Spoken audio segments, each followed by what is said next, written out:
Donc tout d'abord, quel changement on apporte à notre structure? Est-ce que ça va être une petite modification, c'est-à-dire une réparation localisée suite à une inspection? Parce que imaginez, vous pourriez très bien mettre un panneau solaire, une surcharge d'isolation sur vos entrées et découvrir qu'il y a un dommage dans l'ouvrage. Quelles sont les modifications de charge qu'on va apporter? Est-ce que c'est des petites modifications? Et effectivement, si on change tout au niveau chargement, on risque de faire des très grosses modifications. Donc, dans tout ça, quel est votre rôle? Parce que vous avez un rôle à tenir. Vous savez, on est des professionnels et on a un devoir de conseil. Si les choses ne vont pas, il faut le dire. Il faut même l'écrire, parce que vous savez, seuls les écrits restent. Donc, votre responsabilité est engagée, c'est-à-dire que vous ne pouvez pas fermer les yeux et faire comme si le problème n'existait pas. Si, par la suite, vous avez un dommage, ouvrage, une fuite d'eau, vous pourrez être poursuivi parce que vous n'avez pas fait votre devoir de conseil. Donc, tout d'abord, les réparations.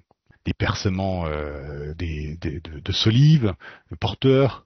Je vous ai pris au milieu, vous avez une rupture de fiche, donc c'est facile à réparer. Mais ça pourrait être, par exemple, vous pourriez trouver ce genre de dommage dans des combles lors d'une inspection. Le propriétaire, il a accroché, je sais pas quoi, la fiche s'est cassée parce qu'il y avait un gros nœud. Et puis aussi sur le côté droit, vous allez avoir le plombier qui fait des trous partout pour passer ses tuyaux.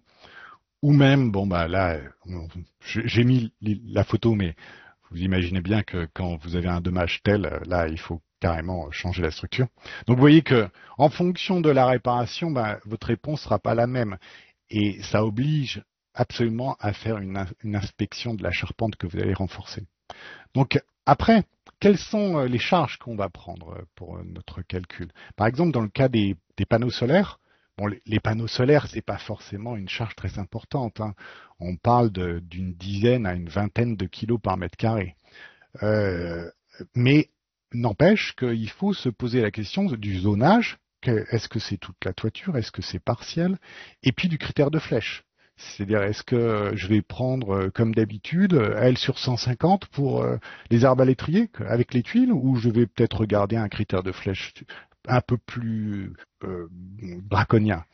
Donc, vous voyez aussi que la charge, il n'y a pas que la charge des panneaux solaires. J'ai fait exprès de vous trouver une photo, une illustration où on s'aperçoit que pour poser le panneau solaire, là vous avez deux gars qui sont en train de visser le panneau solaire. Donc on imagine bien que le panneau solaire, lui seul, il pèse pas grand-chose, 15, 20 kilos par mètre carré. Mais par contre, les deux gars qui sont sur la fermette, là vous avez 150 kilos, facile. Donc on voit bien que ma ferme qui est en dessous, elle n'a jamais été calculée pour prendre 150 kilos plus un panneau solaire. Donc est-ce que c'est un cas de charge qu'on va devoir prendre? Bon. Donc voilà, ça c'est la diapo que je vous disais, attention. Donc effectivement, moi je vous conseille de mettre sur pause à la lecture de cette vidéo. Mais si je vais peut-être pas aborder tous les points, mais en gros, lorsque je vais faire mon inspection, quelles sont les informations que je vais avoir besoin? Donc soit j'ai de la chance et j'ai les plans d'origine. C'est-à-dire que j'ai un beau plan, j'ai même le plan de charpente parce que donc j'ai même les hypothèses avec le calcul de la ferme, toutes les conditions possibles. Et donc, mais si j'ai pas ça, je suis un peu comme un détective et je vais aller fouiller les informations. C'est-à-dire que je vais me dire quelle est la dimension, où il se trouve pour avoir la zone de neige. Est-ce que ma structure est déjà fissurée? C'est-à-dire que si j'interviens sur quelque chose qui est déjà fissuré, ça peut-être qu'il y a quelque chose qui ne va pas. Donc je vais pas faire une réparation sur quelque chose qui commence à avoir un dommage. Est-ce que j'ai des infiltrations d'eau? Donc vous imaginez bien que par exemple mes tuiles, il peut y avoir des tuiles cassées. Donc tout ça, ces points, je vais devoir les noter parce que ça fera partie de mon intervention. Parce que si je modifie ma structure et je répare pas la tuile cassée, ça va pas. Donc ce qui est important aussi, c'est de vérifier les charges sur ma ferme.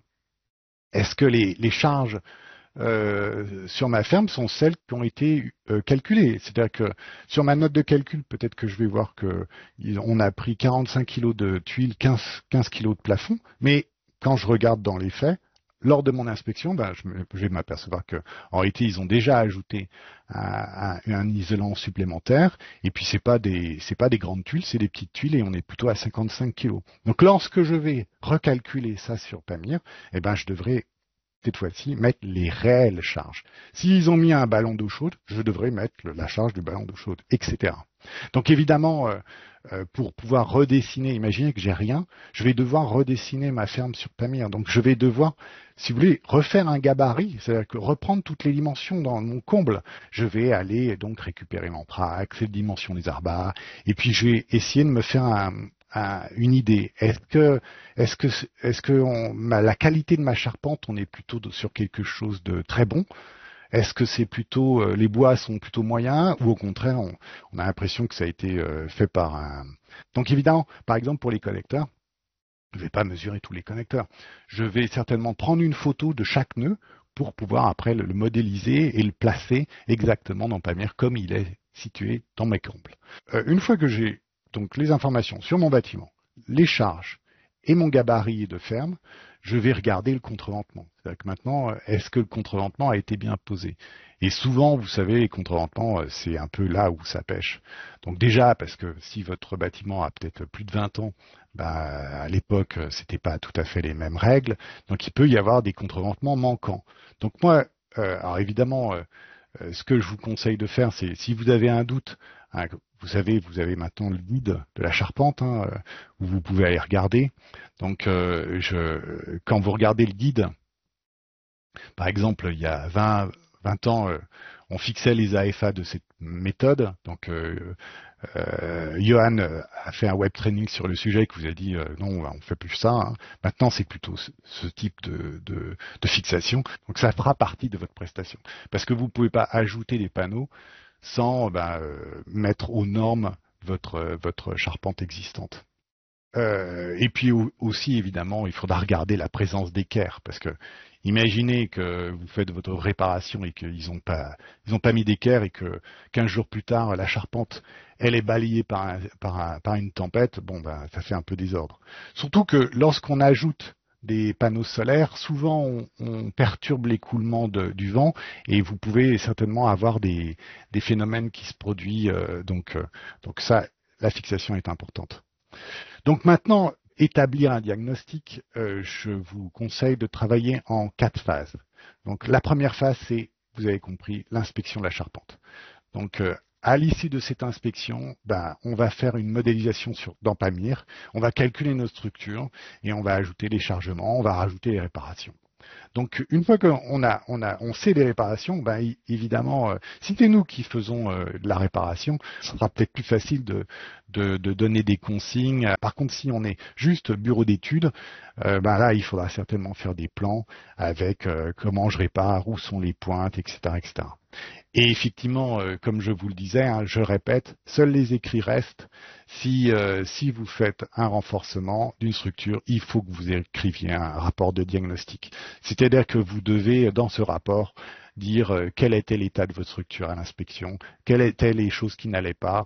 À la suite de votre calcul, vous avez trouvé ceci, et voici vos prescriptions pour poser des panneaux solaires.